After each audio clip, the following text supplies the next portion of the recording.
We created specialized investigative agencies. Sir, we created specialized investigative agencies hoping that whenever corruption takes place in any sphere of life, these agencies will then step in and will start cleansing up the system. One such agency, sir, which was created, because we had a problem. Why was the CBI created? The CBI was created under the Delhi Special Police Establishment Act because law and order in our constitution is a state subject. But the central government has its establishments all over the country. Now, obviously, a state government can't investigate, a state police can't investigate what goes on in the central government. Therefore, the central government said, I must have my own police to investigate cases of corruption. With the consent of the state, it can also investigate cases, what happens in the states. But the state has to consent because we have a federal polity. We suddenly found that the investigative agencies and the premier investigative agency that we created suddenly started functioning for collateral or political reasons. And I can give you umpteen cases. I don't want to get into these cases. Let me give you one or two illustrations. Our friends from both principal parties of Uttar Pradesh are here. How many times has the CBI changed affidavits in the cases of their leaders? Depending on the intensity of their political opposition to the government in power, the color of the affidavit changes accordingly. Sir, in Andhra Pradesh,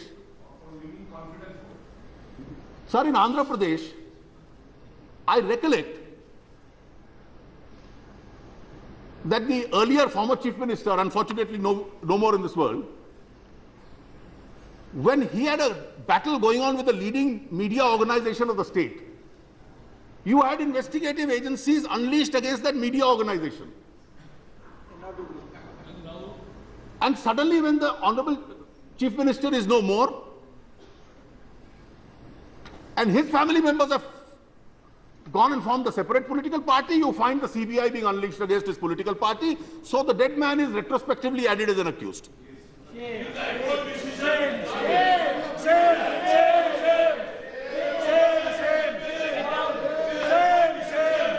Sir, at a time when... Please, बैठिए. हनुमंतराव जी बैठिए. Sir,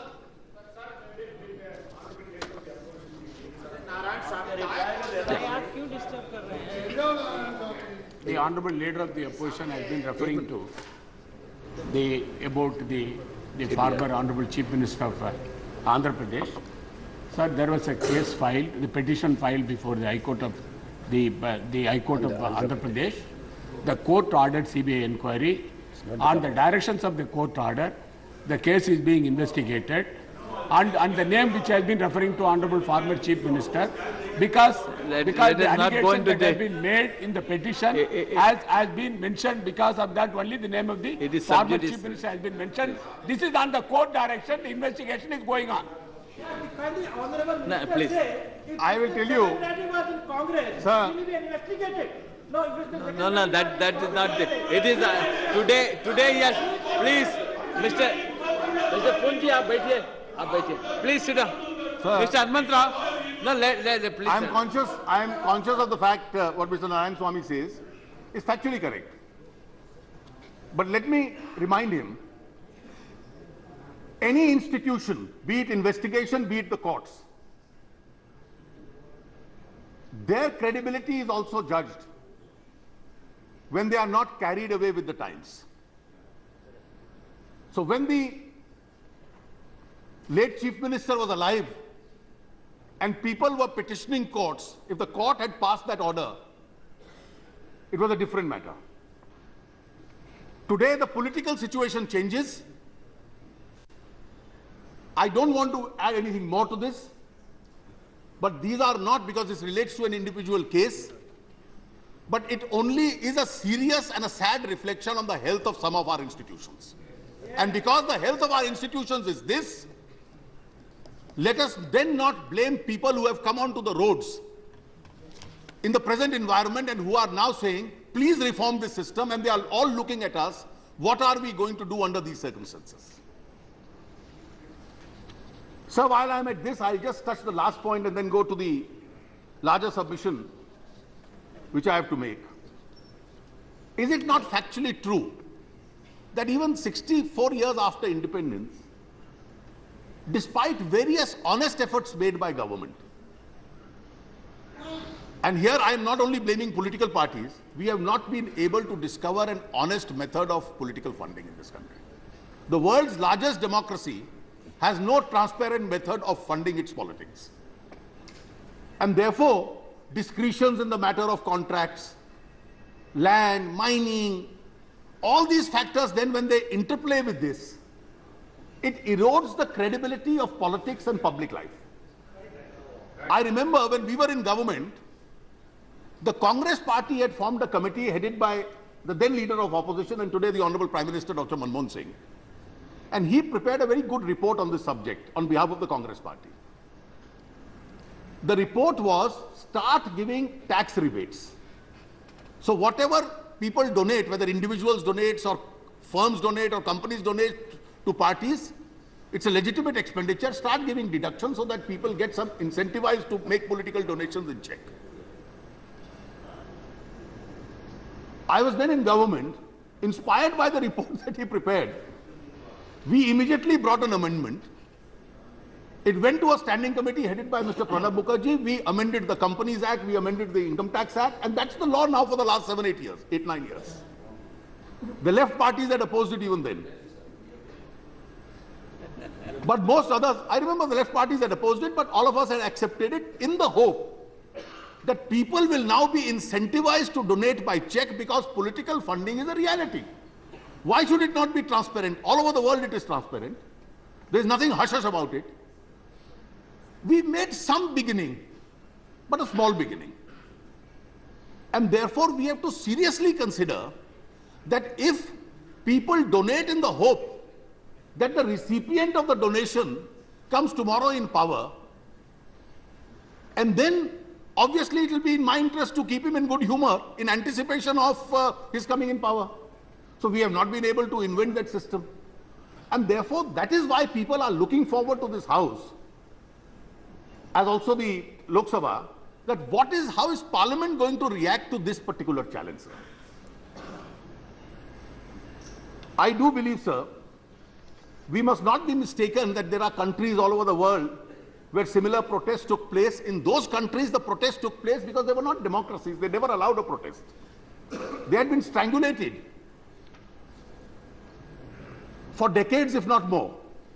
In India, we are a free society. People express themselves. And therefore, it would be wrong to compare it. But it is a legitimate aspiration of the people which is now surfacing in the hope that those in decision making will react to it and respond in accordance with the enormity of the problem. Sir, our track record has not been the best. I remember when UPA 1 was formed, there was a great amount of enthusiasm in the government, and one of the issues we regularly raised was people with criminal cases, how do you bring them into government? The issue of tainted ministers. You had cases where people close to those in high places were involved, were collusively killed by the CBI. I am referring to the famous case of Bofors. And the number of times it was collusively killed, did that do any credit to the reputation of our investigative agency?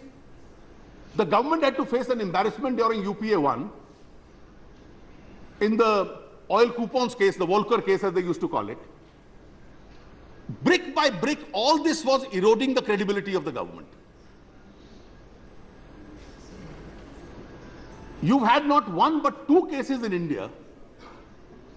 People may get out on technicalities, but you've had two cases in India where there is a general conviction in the country that governments have won a parliamentary majority in a vote of confidence through means which are highly questionable.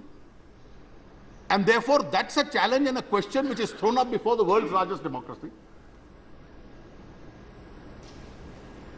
The 2G scam was not a small scam. At what level were people involved in this decision making? These are all questions. The matter is in court. We've debated it repeatedly. I won't refer to it. For 3 years, if we don't take action in 2G, we can be rest assured that you may think that you have put the lid on it, but you can't put a lid on public anger. That's the harsh reality. 2 weeks ago, we discussed what happened in the Commonwealth Games. Whether it's the Auditor General or it's the media or other exposes which are coming out, one by one they keep telling us how various kinds of improprieties and foul plays have taken place. Let us, sir, be assured on one fact. Ultimately, if there is fairness on the strength of which Indian democracy survives, it is not fairness in our functioning or political stands that we take. At the end of the day, public opinion in this country is extremely fierce and extremely fair. That is why during elections, governments get voted in, the governments get voted out. Waves do take place in elections because of the sense of fairness of the people. And it is this sense of fairness, the enormity of their protest is proportionate to the anger. And that anger is proportionate to the extent of malpractices which have gone on. So when people find scam after scam, and then people realize here is a government headed by a man whom we trusted, and trusted for good reason because of a good track record. And you find the government and the Prime Minister feeling completely helpless in checking this. Can we blame the people for exhibiting their anger during this situation, sir? And let us, sir, look at the manner in which we handled this whole crisis. It is true that for the last 42 years, the political system has been debating what should be the kind of Lokpal. When the first protest took place, we should have had squarely a political approach, spoken to them that we need a bill. We'll get the entire political cross-section together, which will tell them how much is doable and possible, and how much within the framework of our law and constitution is not possible. First, you lead them up the garden path, and then suddenly you decide to dump them. It creates a crisis of confidence with them. They don't trust you anymore. Sir, according to me, when the government decided to dump the activists of India Against Corruption, and the ministers came out with a ministerial draft. When the ministers came out with their draft, the ministerial draft, if it had some semblance of reasonableness, which was politically marketable to the rest of the society, that people would think the government has come out with an honest bill, maybe it still doesn't meet our expectations, but we can accept it. Let's try, make a good beginning. Even that day when the ministers came out with a draft, sir, we told them, in fact, I put it with my own name, that this is a suggestion on the net. There are some things which are doable. The power to appoint a Lokpal. The power to appoint a Lokpal, there must be a systematic mechanism. It must be reasonably free from government. Don't overload it with government representatives so that it becomes a Sarkari Lokpal. Have some element of government representation will be there. You can have an opposition representation. You can have some eminent citizens put in there through a mechanism so that the best in the society are members of the Lokpal. But by a play of joints, you always wanted government to have a 60%, 70% majority or a decisive say in the appointment of Lokpal. So you almost lost the moral battle against India, against corruption, because you wanted a Lokpal where you could, in the first instance, somehow play around with the appointments. And this had come out immediately in the backdrop of the CVC's appointment, which could not take place. When it was brought to your notice that the CVC should not be appointed, a particular gentleman, because there was a taint of a pendency of a criminal case, you said, no, we are appointing him. In that background, you again load the appointing committee with people overloaded with government. You then came up with a suggestion. There's a debate, Prime Minister should be included, not included.